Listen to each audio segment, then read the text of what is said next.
In an all Rapides Parish battle, Grace Christian laser focused for their game against Oak Hill.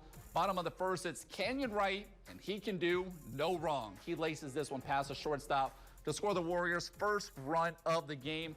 And next inning, how about a little deeper? Wright legs out a double with the bases loaded to bring two more around. Very next batter, it's Seth Cook, and he's cooking at the plate. He leaves the park with this 3-run jack.